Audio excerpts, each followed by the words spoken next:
Welcome to Xishan একাডেমিতে স্বাগত। আজকে আমরা নিমেষে অঙ্ক সিরিজের ক্লাস নাম্বার 214 শুরু করব আজকে রিজনিং অ্যান্ড জিআই এর উপর। তোমরা যারা কম্পিটিটিভ এক্সাম প্রিপারেশন নিচ্ছ ক্লাসটা অবশ্যই শেষ পর্যন্ত দেখো, এই টাইপের রিজনিংয়ের কোশ্চেন তোমরা পরীক্ষা পাবে। ওকে, চলো লেটস স্টার্ট। তার আগে বলবো ভিডিওটা মন দিয়ে শেষ পর্যন্ত দেখো, যদি ভালো লেগে থাকে তাহলে অবশ্যই একটা লাইক করো, বন্ধুদের সঙ্গে শেয়ার করো, আর চ্যানেলে নতুন হলে অবশ্যই সাবস্ক্রাইব করো। ওকে, চলো লেটস স্টার্ট।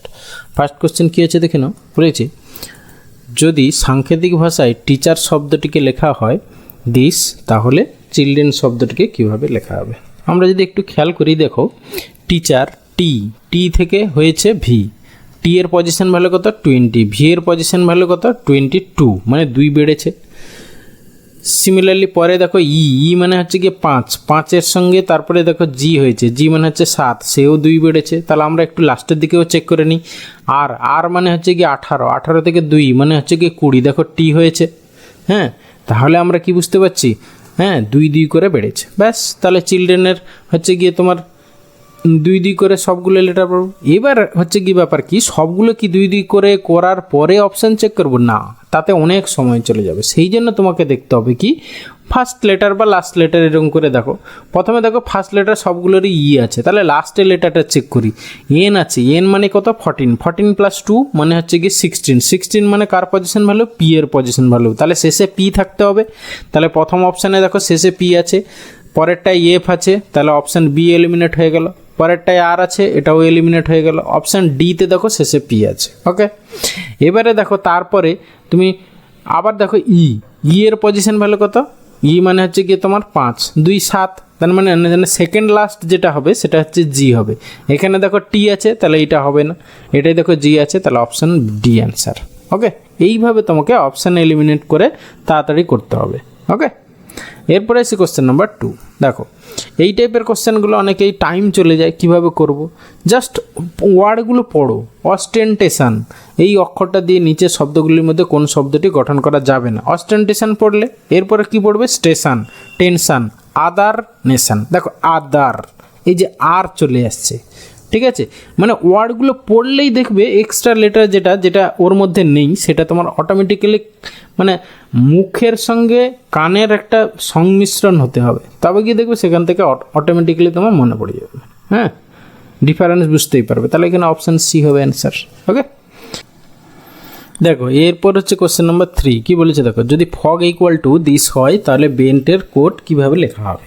ঠিক আছে, এটাও কোডিং ডিকোডিংয়ের কোশ্চেন। দেখো আমরা যদি এফের পজিশন ভ্যালু এফ ও জি এদের পজিশন ভ্যালু খেয়াল করি, এফের পজিশন ভ্যালু কত 6, ওর পজিশন ভ্যালু হচ্ছে গিয়ে 15। ঠিক আছে, এফ ও জি, এফের পজিশন হচ্ছে 6, এটা হচ্ছে গিয়ে 15, আর এটা হচ্ছে 7। দেখো এইগুলো দিয়ে তুমি যদি যোগ করো বা স্কোয়ার করে যোগ করো বা গুণ করো, 15, 6, 90, 9, 63, 630 না, হচ্ছে না। তাহলে আমরা কি দেখতে হবে? উল্টো, মানে এদের অপোজিট লেটারগুলোর পজিশন ভ্যালুগুলো আমরা খেয়াল করি। এফের অপোজিট লেটার হচ্ছে গিয়ে তোমার ইউ, ওর হচ্ছে গিয়ে তোমার এল, আর হচ্ছে জি এর হচ্ছে গিয়ে তোমার কি না হচ্ছে টি।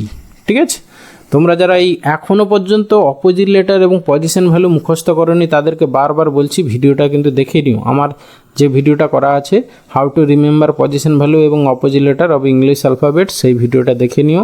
ঠিক আছে, এটা মাস্ট, কিন্তু কম্পিটিটিভ এক্সাম প্রিপারেশান নিতে হলে কোডিং ডিকোডিংয়ের জন্য মানে আলফাবেটসের পজিশন ভ্যালু এবং অপোজিট লেটার জানতেই হবে। ঠিক আছে, মুখস্থ রাখতে হবে, তবে গিয়ে তাড়াতাড়ি করতে পারবে। আদারওয়াইজ লিখে করতে অনেক সময় চলে যাবে। ওকে, আচ্ছা এবারে আমরা যদি দেখি ইউ এর পজিশন ভ্যালু হচ্ছে গিয়ে তোমার 21, এল এর হচ্ছে গিয়ে 12, আর টির হচ্ছে গিয়ে 20। এবারে আমরা যদি এগুলো সিঙ্গেল ডিজিটে কনভার্ট করি, এটা 3, এটা 3, এটা 2। দেখো এবারে দেখো 233, তাহলে আমরা রিভার্স অর্ডারে এটাকে যদি করে দিই তাহলে পেয়ে যাচ্ছি। ঠিক আছে, তাহলে সিমিলারলি তাহলে বেন্টের ক্ষেত্রে আমরা তাই করি, BENT। খুব ভালো কোশ্চেন কিন্তু এটা। তাহলে বি এর অপোজিট লেটার হচ্ছে গিয়ে তোমার ওয়াই, ইর হচ্ছে গিয়ে তোমার ভি, আর এন এর হচ্ছে গিয়ে এম, আর টি এর হচ্ছে গিয়ে তোমার জি। ওকে, তাহলে পজিশন ভ্যালু এর হচ্ছে 7, এর হচ্ছে গিয়ে 13, এর হচ্ছে গিয়ে 22, আর এর হচ্ছে গিয়ে 25। তাহলে আমরা সিঙ্গেল ডিজিটে যদি কনভার্ট করি, এটা 7, এটা 4, এটা 4, এটা হচ্ছে 7। তাহলে রিভার্স অর্ডারেও করি বা এদিক অর্ডারে একই হবে। তাহলে রিভার্স অর্ডারে করলে কী হবে? 7447 মানে অপশান সি অ্যান্সার। ওকে, এরপরে এসে কোশ্চেন নাম্বার 4, দেখো এটাও একটা টাইপের কোশ্চেন হয়। যদি কোনো ভাষায় জলকে বলা হয়, জলকে কালো বলা হয়, কালোকে গাছ বলা হয় গাছ, গাছকে বলা হয় নীল, নীলকে বলা হয় বৃষ্টি, বৃষ্টিকে বলা হয় গোলাপি, গোলাপিকে বলা হয় মাছ, তাহলে ওই ভাষায় আকাশের রং কি? আকাশের রং হচ্ছে নীল, নীলকে বলা হয় বৃষ্টি, বৃষ্টি মানে অপশান বি হবে অ্যান্সার। দেখো কোশ্চেনটা আমি যেভাবে করলাম মানে পড়লাম, পুরো কোশ্চেনটা পড়বে এরকম করে, তাহলে দেখবে যখন এই যে লাস্টে ওই ভাষায় আকাশের রং কি, তখনই দেখবে ওই নীল কোথায় আছে সেই লাইনটা তুমি শার্ট করে চলে যেতে পারবে। ঠিক আছে, সেই জন্য বলছি পুরো কোশ্চেনটা পড়বে। হ্যাঁ, না হলে তুমি শেষে পড়বে যে তাহলে আকাশের রং কি, তারপরে খুঁজবে নীল নীল নীল নীল কোথায়। ঠিক আছে, এরপরে এসে কোশ্চেন নাম্বার 5 বলেছি কোনো সাংকেতিক ভাষায় দেখো তিনটে মানে ওয়ার্ড দেওয়া আছে, এর অর্থ অ্যাপেল ইজ গ্রিন, তারপরে তিনটে দেওয়া আছে গ্রিন অ্যান্ড হোয়াইট, তারপরে দেখো এইটা আলাদা আলাদা আছে। হ্যাঁ, এইটা একটা, এইটা একটা, এইটা একটা, এর অর্থ শার্ট ইজ হোয়াইট। তাহলে ওই সাংকেতিক ভাষায় আপেলের কোড কী হবে? আপেলের কোড কী হবে দেখো, তাহলে প্রথম দুটোতে দেখো কি কি কমন আছে। এখানে দেখো গ্রিন কমন আছে, এখানেও গ্রিন কমন আছে, এখানে দেখো তোমার কি কমন আছে এনএই হোট্যাপ, এনএই দেখো এনএই দুটোতে কমন আছে, তাহলে এনএই মানে হচ্ছে গিয়ে তোমার গ্রিন হয়ে গেল। এবার আমাদের দরকার অ্যাপেল, তাহলে ইজের কোডটা আগে বের করতে হবে। ঠিক আছে, তাহলে ইজের কোডটা বের করতে হলে এইখানে দেখো হোয়াইট আছে। ঠিক আছে, বা হচ্ছে গিয়ে এই দুটোর মধ্যে কমন কি, প্রথমটায় দেখো পিট টম ছিল, তাহলে এখানে দেখো হো টম, তাহলে এই যে টমের জন্য ইস হয়ে গেল। ঠিক আছে, টম হয়ে গেল ইস, ব্যাস তোমার পড়ে থাকলো দেখো প্রথমটায় অ্যাপেল, শুধু অ্যাপেল মানে পিআইটি মানে অপশান সি অ্যান্সার। ওকে, এরপরে এসে কোশ্চেন নাম্বার 6 কী বলেছে দেখো, বলেছে কোনো একটি সাংকেতিক ভাষায় 743-এর অর্থ হলো ম্যাঙ্গোজ আর গুড। আজকের সিরিজের মানে ক্লাসটায় পুরো কোডিং ডিকোডিংয়ের এইরকম টাইপেরই কোশ্চেন হয়, এগুলো কিন্তু থাকে। হ্যাঁ, সবগুলোই প্রায় চলে এসছে। 675-এর অর্থ হচ্ছে দিস অ্যান্ড এত, তাহলে এখান থেকে রাইপের সংখ্যা কোনটি? জাস্ট আগেরটার মতোই, ওখানে কিছু লেটার দেওয়া মানে ওয়ার্ড দেওয়া ছিল, এখানে কিছু নাম্বার দেওয়া আছে, ব্যাস। দেখো প্রথমটায় তোমার দরকার হচ্ছে রাইপ। ঠিক আছে, রাইপ কোথায় আছে দেখো, রাইপ হচ্ছে লাস্টেরটায় আছে, সেখান থেকে তাহলে ম্যাঙ্গো আর এই দুটোকে তোমাকে এলিমিনেট করতে হবে।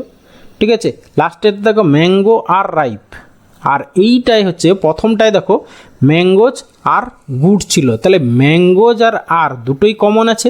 এখানে 7 4 3, এখানে হচ্ছে দেখো 9 3 4, তাহলে এই যে 3 4 এই 3 4, তাহলে ম্যাঙ্গো আর হয়ে গেল।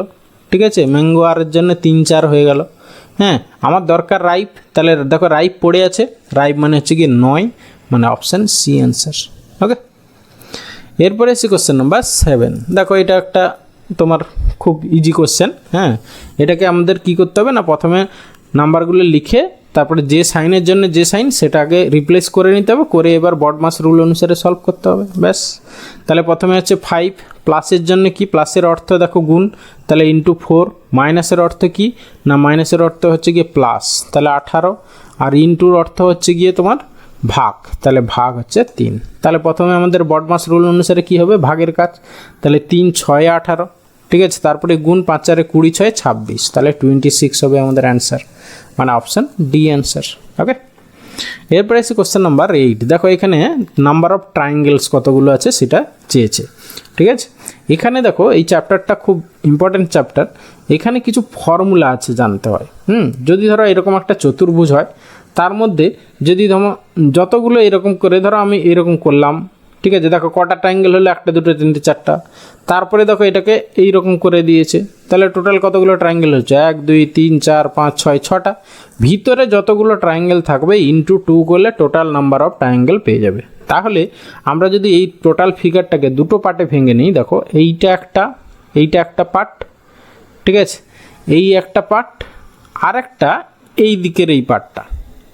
ঠিক আছে, হ্যাঁ, তাহলে এই পার্টটার জন্য দেখো 6 2 12টা, আর এই দিকের এই যে পার্টটা, এই পার্টটার ক্ষেত্রে ফিগারটা কত, ভিতরে দেখো 1 2 আর টোটালটা একটা, মানে এইটাই হচ্ছে 3টে ট্রায়াঙ্গেল আছে। এবার এটা যখনই জয়েন্ট করব, দেখো জয়েন্ট করলে আবার জয়েন্ট করে এই একটা ট্রায়াঙ্গেল পাবো, আবার এই একটা ট্রায়াঙ্গেল পাবো, এরকম আরও দুটো ট্রায়াঙ্গেল পাবো। তাহলে হচ্ছে কি কত হলো 12 + 3 প্লাস আরও 2, তাহলে 3 × 5 = 7, মানে হচ্ছে কি 17টা ট্রায়াঙ্গেল আছে টোটাল, মানে অপশান সি অ্যান্সার। ওকে, এরপরে এসে কোশ্চেন নাম্বার 9 বলেছে শূন্যস্থান পূরণ করুন। জাস্ট নাম্বার সিরিজ কিছু নেই। প্রথমে দেখো কত 21 থেকে 22, মানে 1 বেড়েছে, তারপরে দেখো 2 বেড়েছে, তারপরে দেখো 3 বেড়েছে, এটা দেখো 4 বেড়েছে, এটা 5 বেড়েছে, তাহলে এরপরে 6 বাড়বে, মানে 6 × 6 = 12, মানে হচ্ছে কি 42 হবে অ্যান্সার, মানে অপশান সি অ্যান্সার। এটা খুব ইজি ছিল। এরপরে এসে question number 10 and final question. কী বলেছে দেখো, প্রশ্নের সমাধান দেওয়া আছে কিন্তু চিহ্ন দেওয়া নেই, উত্তরে চিহ্ন দেওয়া আছে, মানে কোন অপশানটা হবে। ঠিক আছে, দরকার হচ্ছে যে 36। দেখো কোনো মতে সবগুলো যোগ করলে তো আর 36 হবে না, তাহলে অপশান এ বাদ চলে গেল। ঠিক আছে, তারপরে দেখো বিয়োগ করলে তো আরও ছোট হয়ে যাবে। ঠিক আছে, শেষে গুণ, ঠিক আছে, হ্যাঁ, মানে এক্ষেত্রে তোমাকে একটু তাড়াতাড়ি ক্যালকুলেশন করতে হবে আর কি। হ্যাঁ, 5 থেকে 6, মানে প্রথমে গুণের কাজটা আগে করে নিতে হবে। 8 দিয়ে 16, 5 থেকে 6 মানে -1, মানে 15, সে তো হবে না, তাহলে অপশান বিও বাদ চলে যাচ্ছে। ঠিক আছে, তারপরে দেখো, তারপরে যদি অপশান সি টেস্ট করো, 6 × 5 = 30, -8, সেটা আরও কমে যাবে। ঠিক আছে, +2 করলে তো হবে না, তাহলে পড়ে থাকলো অপশান ডি, তাহলে ওটাই অ্যান্সার। ঠিক আছে, যদি শিওর হতে চাও আরও চেক করে নাও। দেখো 6 × 5 = 30 + 8, 38 থেকে 2 গেলে 36, মানে option D answer, option D answer. Okay, thank you ভিডিওটা শেষ পর্যন্ত দেখার জন্য। আশা করি ভালো লাগলো, তাহলে অবশ্যই একটা লাইক করো, বন্ধুদের সঙ্গে শেয়ার করো, চ্যানেলে নতুন হলে অবশ্যই সাবস্ক্রাইব করো। ওকে, রেগুলারলি তোমরা ম্যাথ জিআই প্র্যাকটিস করো কিন্তু। আসল হচ্ছে গিয়ে ম্যাথ জিআই, আর কিছুই নেই, প্র্যাকটিস। যত প্র্যাকটিস করবে তত হচ্ছে টাইম ম্যানেজমেন্ট তোমাদের ইমপ্রুভ হবে। ঠিক আছে, আর কিচ্ছু না।